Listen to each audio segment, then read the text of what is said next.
أعوذ بالله من الشيطان الرجيم بسم الله الرحمن الرحيم رب زدني علما اللهم نبئني بحقيقة الأشياء إلهكم إله واحد لا إله إلا هو الرحمن الرحيم لا حول ولا قوة إلا بالله. السلام علیکم. آج تعلیم صحت کی پہلی ویڈیو آپ کی خدمت میں حاضر ہے. اس ویڈیو میں ہم آپ کو وہ چند بنیادی باتیں بتائیں گے جن کو سمجھنے کے بعد آپ یقیناً اس چیز پر قائل ہو جائیں گے اور اس چیز کو سمجھ لیں گے کہ یہ جتنا بھی گورکھ دھندا جدید سائنس اور طبیب حضرات نے پھیلا رکھا ہے اس کی کوئی حقیقت نہیں. اس الجھے ہوئے صحت کو مسائل کو حل کرنے کے لیے بہت آسانی سے اپنی خوراک کو تھوڑا بہت آگے پیچھے کر کے آپ اپنی صحت کو قائم رکھ سکتے ہیں، گئی ہوئی صحت کو واپس لا سکتے ہیں. تمام سائنسز جو اس وقت دنیا میں کار فرما ہیں وہ اس چیز پر متفق ہیں کہ انسانی جسم یا حیوانی جسم میں 4 قسم کے سیلز پائے جاتے ہیں. Number 1 muscular tissue, number 2 nervous tissue, number 3 epithelial tissue اور نمبر 4 کنیکٹیو ٹیشو. ٹیشوز کا مطلب یہ ہے کہ آپ کا جسم اس کی بنیادی اکائی اس کو سیل کہتے ہیں اور یہ جو سیل ہیں ان کی 4 اقسام ہیں. وہ سیلز جو دماغ سے ریلیٹڈ ہیں، آپ کے جسم میں احساسات کے کام کرتے ہیں، آپ کے جسم میں خبریں لے جاتے ہیں، لے کے آتے ہیں، سوچتے ہیں، ان سیلز کو نروس ٹیشو کہا جاتا ہے. نمبر 2 مسکولر ٹیشوز، وہ سیلز جو آپ کے جسم میں حرارت کے کام کرتے ہیں، حرکت کے کام کرتے ہیں، نقل و حرکت، کسی چیز کو اٹھانا، لے جانا، چلنا پھرنا، یہ سب کام آپ کے جسم میں جو ٹیشو سر انجام دیتا ہے اسے مسکولر ٹیشو کہتے ہیں. دنیا کا ایک اصول ہے جس جگہ پر بھی کام ہوگا وہاں توانائی صرف ہوگی.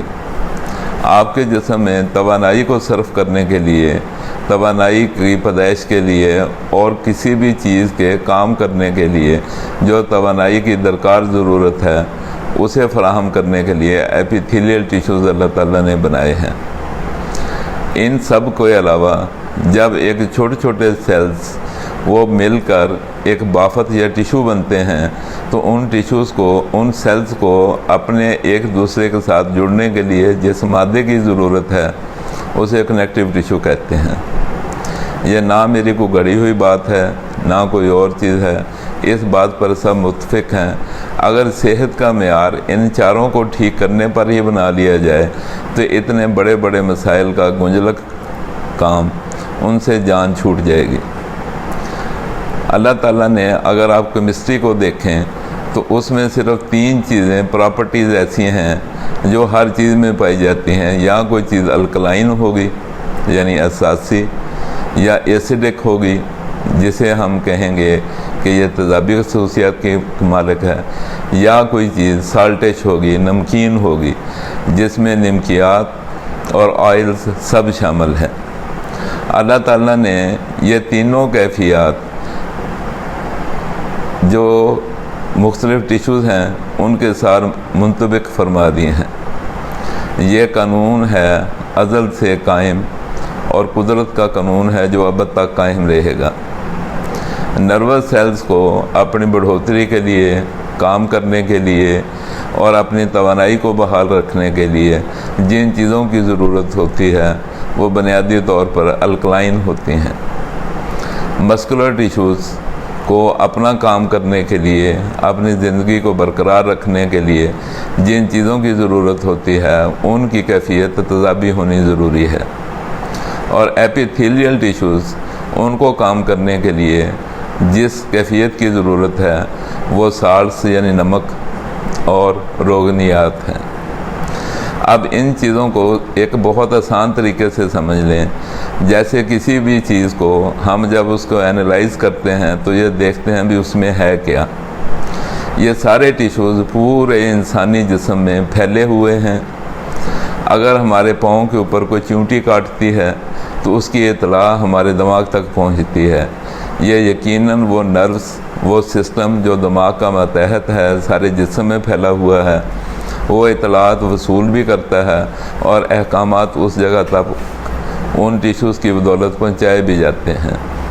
اسی طرح مسکولر ٹیشوز، ہمارے جسم میں گوشت کی جتنی بھی مچھلیاں ہیں یہ سارے جسم میں پھیلی ہوئی ہیں. پورے جسم کی حرکت، کسی بھی چیز کو الٹانا پلٹانا، یہ کرنا وہ کرنا، یہ سب ان کی ذمہ داریاں ہیں. ہم سانس لیتے ہیں، اس سے ہمارے جسم میں آکسیجن استعمال ہوتی ہے، کاربن ڈائی آکسائڈ پروڈیوس ہوتی ہے. وہ کاربن ڈائی آکسائڈ کو جسم سے خارج کرنے کا کام اور نروس ٹیشوز اور مسکولر ٹیشوز کو توانائی فراہم کرنے کا کام ہمارے ایپیتھیلیل ٹیشوز کرتے ہیں. ان تینوں کے سربراہ بالترتیب دماغ، دل اور جگر ہیں. کنیکٹیو ٹیشوز، اس کے لیے علیحدہ سے کسی چیز کی ضرورت نہیں. اس کو مثال سے سمجھیں تو یہ ایسے ہے کہ ہمارے پاس ایک ٹیبل ہے جس کی 4 ٹانگیں ہیں. ان میں سے ایک ٹانگ آٹو ایڈجسٹیبل ہے. باقی 3 ٹانگوں میں سے اگر ہم کسی ایک ٹانگ کو چھوٹا کریں تو یقیناً باقی 2 ٹانگیں بڑی ہو جائیں گی. اگر ہم کسی ایک ٹانگ کو بڑا کر دیں تو باقی 2 ٹانگیں چھوٹی ہو جائیں گی. اس مثال کے کہنے کا مطلب یہ ہے کہ اگر ہم اپنے کھانے میں کھانے پینے کا توازن اس طریقے سے قائم رکھیں کہ ہمارے جسم کو بقدر ضرورت الکلائن چیزیں، ایسڈک چیزیں اور سالٹیز چیزیں ایک توازن اور اعتدال کے ساتھ ملتی رہیں تو ہم کبھی بیمار نہیں ہوں گے. اگر ہم بیمار ہو جائیں تو ہمارے پاس وہ طریقہ ہونا چاہیے، وہ سمجھ ہونی چاہیے کہ ہم اس بیلنس کو دوبارہ حاصل کر لیں. اس بیلنس کو دوبارہ حاصل کر لیں گے. اللہ تعالیٰ نے انسانی جسم میں ایک خصوصیت رکھی ہے کہ یہ اپنی تعمیر خود کر سکتا ہے. جو چیز اس کی ضائع ہو جائے، جس چیز کا نقصان ہو جائے، وہ چیز کو دوبارہ مرمت کر لیتا ہے. ابھی سمجھنے والی بات یہ ہے کہ جن لوگوں کو ڈاکٹر صاحبان یا حکیم صاحبان یا دوسرے دیگر طریقہ علاج والے خون صفا کے نام پر چیزیں دیتے ہیں، ان کی کوئی اہمیت نہیں، نہ اینٹی بائیوٹکس کی نہ کوئی اور. وہ چیزیں جسم میں جا کے ایک مناسب ماحول تو پیدا کر سکتی ہیں، لیکن جسم اپنے آپ کو مرمت خود ہی کرتا ہے. آپ کسی بھی علاج گاہ میں جا کے دیکھ لیں، ہزاروں ایسے مریض ہوتے ہیں جن کے زخموں سے پیپ رس رہی ہے، مریض دردوں سے چیخ چلا رہے ہیں لیکن ان کے زخم ٹھیک نہیں ہو رہے. اس کی وجہ کیا ہے؟ ادویات ان کو دی جا رہی ہیں، ماحول بہت اچھا کریٹ کیا جا رہا ہے، بیرونی مدد ان کی بہت اچھے طریقے سے کی جا رہی ہے، لیکن جسم اپنے آپ کو مرمت کرنے کے لیے تیار ہی نہیں. آج کرونا کا مسئلہ ساری دنیا میں غالب ہے. اس سے پہلے ہیپاٹائٹس کا مسئلہ تھا، اس سے پہلے وہ فلاں مسئلہ تھا. کسی بھی معالج سے پوچھ لیں کہ یہ سارے مسائل کی وجہ کیا ہے، یہ مسائل حل کیوں نہیں ہو رہے. وہ بات ہی یہاں سے شروع کرتا ہے کہ جسم کی امیونٹی ڈاؤن ہوتی ہے، جس وجہ سے جراثیم آ کے اس جسم کو گرا لیتے ہیں اور ان کو دبا کے اس جسم کو بیمار کر دیتے ہیں. ان سے کوئی پوچھنے والا ہو، بھلے لوگ ہو، آپ امیونٹی کو بڑھا کیوں نہیں لیتے؟ مزے والی بات یہ ہے کہ کسی بھی سائنس کو اس چیز کا علم نہیں کہ جسم میں امیونٹی پیدا کہاں ہوتی ہے اور امیونٹی ہوتی کیا ہے. ہر کوئی امیونٹی کا لفظ استعمال کرتا ہے، اس کی لمبی تقریریں کرتا ہے، لمبے آرٹیکل لکھتا ہے، لیکن جب آپ اس کو بنظر غائر اس پر غور کریں تو جواب کچھ بھی نہیں. اس کی ایک سادہ سی چیز آپ کو بتا دوں، آپ حیران رہ جائیں گے کہ جسم میں 3 قسم کی امیونٹی ہوتی ہے، 3 قسم کے ہی سیلز ہیں اور ہر جسم اپنی امیونٹی خود پیدا کرتا ہے.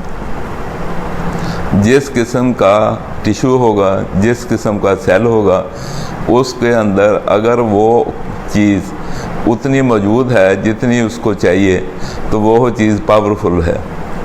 اگر اس کو اپنی خوراک نہیں مل رہی تو یقیناً وہ کمزور ہو جائے گا۔ اگر ہم اپنی خوراک میں تیزابی چیزیں ہمیشہ کھاتے رہیں تو یقیناً ہمارے جسم میں الکلینٹی کم ہو جائے گی، تو الکلائن چیزوں کی استعمال کرنے والی چیزیں کمزور ہو جائیں گی، اور جب بھی کبھی ان پر کوئی بیرونی چیز حملہ ور ہوگی وہ اس کا مقابلہ نہیں کر سکیں گی۔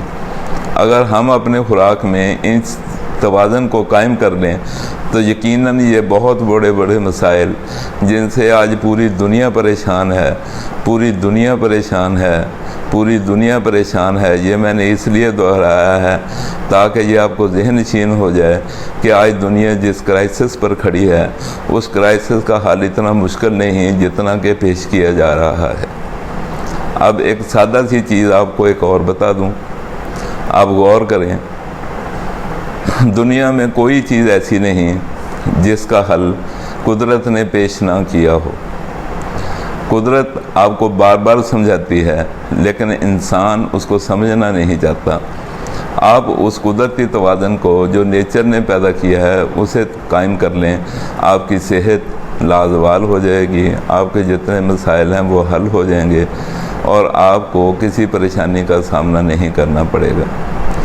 آپ اس چیز کو بغیر کسی مدد کے، بغیر کسی سے کوئی تعاون حاصل کیے، بغیر کوئی پیسہ یا وقت خرچ کیے اس چیز کو سمجھ سکیں کہ آپ کے جسم میں کس چیز کی ضرورت ہے، یہ ہم آپ کو بتائیں گے، کیونکہ علاج میں دو ہی چیزیں ہوتی ہیں، ایک ہوتی ہے تجویز اور دوسری ہوتی ہے تشخیص۔